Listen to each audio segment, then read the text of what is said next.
And now this sadhak, being guided by a guru, now he feels, yes, I am getting somewhere. I'm seeing the milestones. The tears are there. He feels a love for God that he never had before. He feels that truly God alone is mine because I am the soul and I belong only to the Supreme Soul. He starts feeling something from within. He was never feeling that from within. Now he is feeling something. He sees the milestones. Now he doesn't like anyone to come up to him and criticize this one and that one. He doesn't want to hear all of that, any of that. That's a milestone. I'm not interested in knowing about this one and that one. Please go away. If you wish to talk about something good and positive, then stay. But otherwise, please go away.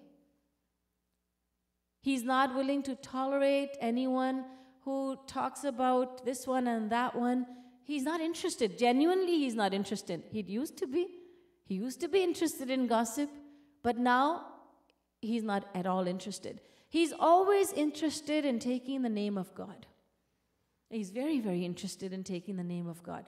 That's a milestone. He's not so hungry for the world as he used to be. I want this, I want that dress, I want that toy, I want that game, I want many friends. He used to be like this. The more money I have, the more successful I am. He used to think like this. But now he listens to the words of Saint Kabir and he agrees with them. Kabira sab jag nirdhana, dhanvanta nahi koi. Dhanvanta soi janiye, jahi prem dhan hoy. Now he understands that true wealth means love for God. If you have true love for God, then it means that you are truly wealthy. And if you don't, then it means that you are very poor, very deprived. Now he understands this. This is a milestone. And one of the biggest milestones is that he is able to now recognize his own faults. He never used to recognize his own faults. Every time he would say, but you're wrong, I'm right. Why don't you see that? He would see the tiniest little fault in the other person, but he would not see his mountainous fault and shortcoming. But now he's becoming aware. You know, yes, I think I do have too much pride. You know, I never used to accept my faults, but now I see them as clear as daylight. I have too much anger within, and I'm too arrogant. I always want others to listen to me. I don't listen to anyone. Now he's able to see his own faults. So he cannot find faults with others. That's a milestone. A very, very telling milestone. A very important milestone. His heart melts for God. He never used to cry for God, but his heart melts for God and he gets teary-eyed now. There are many, many milestones that the sadhak will see as he progresses on the path, granted that he is guided by a true saint. Other than that, if we keep the pride that, I don't need any help, I will go to God by myself. I don't need any help from anyone.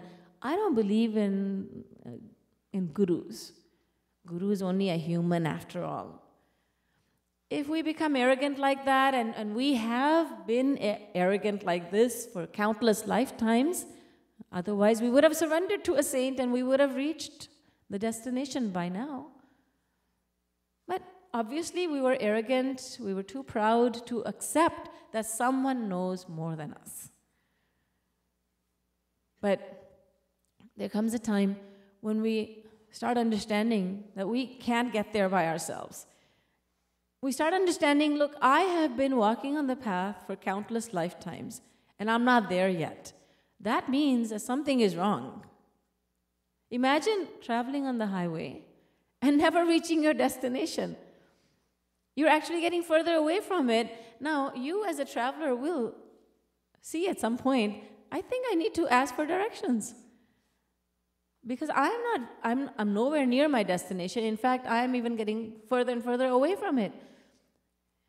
In the same way, the sadhak sees that he's getting further and further away from his destination, and he's nowhere near his destination. So then he must have the humility enough to understand that he needs help.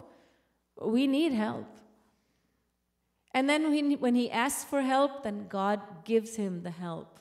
There is no way that God will not help the sincere seeker who asks for a guide in life.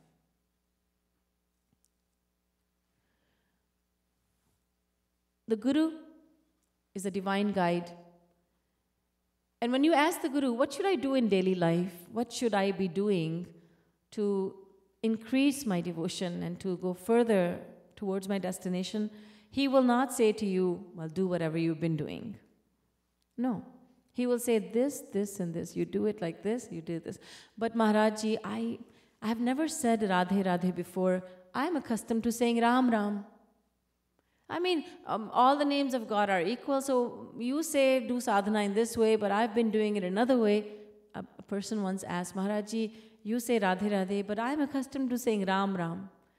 And so I can't say Radhe Radhe.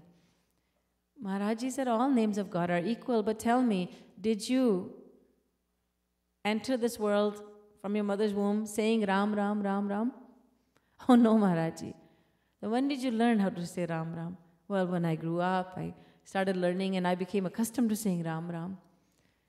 Shri Maharaj Ji said, well, then you can become accustomed to saying Radhe Radhe too. You have never done it, but you can become accustomed to it. In other words, you can practice devotion in this way. It's not impossible. So then the same man, he was writing a letter to Shri Maharaj Ji. And so he had written this and Maharaj Ji had written him back. Then the man wrote again and said, Maharaj Ji, you're right. You are right. I mean, I'm accustomed to saying Radhe Radhe now. And Maharaj Ji playfully wrote back, I'm always right. But you have to listen to me. You have to listen to me. We have to listen to the Guru. We cannot say, well, Guruji, well, I have been doing it like this. Well, the way we have been doing it is not helping us much. We are not really going towards our destination. That is why the Guru says, you just forget everything you've learned so far. Let me tell you. Shri Maharaj Ji often talks about a clean slate. Your slate must be clean, so the Guru may write on it. You can't just say, okay, in the blackboard of my mind, I've got so much written, you also write something. No, you got to erase everything you've got first. Then you listen totally, completely to the Guru. The Guru says, do it like this. Be ananya in your devotion, for instance. Be exclusively devoted to one form of God. Maharaj Ji, you're my Guru, but I'm not used to doing it like that. I like to worship different forms of God. Then you will not reach the destination because so many lifetimes, countless lifetimes have been spent with us doing devotion in this way. We'll practice devotion to 10, 15, 20 different forms of God. Consequently, we have not been able to focus our mind on any one form. So when the Guru says, be ananya, become ananya, respect all forms of God, but focus on one, then we must listen to that. And we will find that by listening to this instruction, we will improve. The Guru says, practice nishkam bhakti. Be selfless in your devotion. I don't think I can do that. Because I need to ask God for this and this. I've been accustomed to doing that. I mean, Guruji, God is my mother, God is my father. If I don't go asking my parents, where will I go? And then asking this question, the person gets a very smug look. Like, I've stumped you, I know. I've given you such a wonderful logic that if I don't ask my own parents, I am their child. I'm Radha and Krishna's child. I'm a child of Lord Krishna. If I don't ask him, who is my mother and father, then who will I ask? My neighbor? Guruji, I've got you stumped, right? Guruji says, do you really accept? Do you really accept Lord Krishna as your father? Yes, definitely. No, you don't.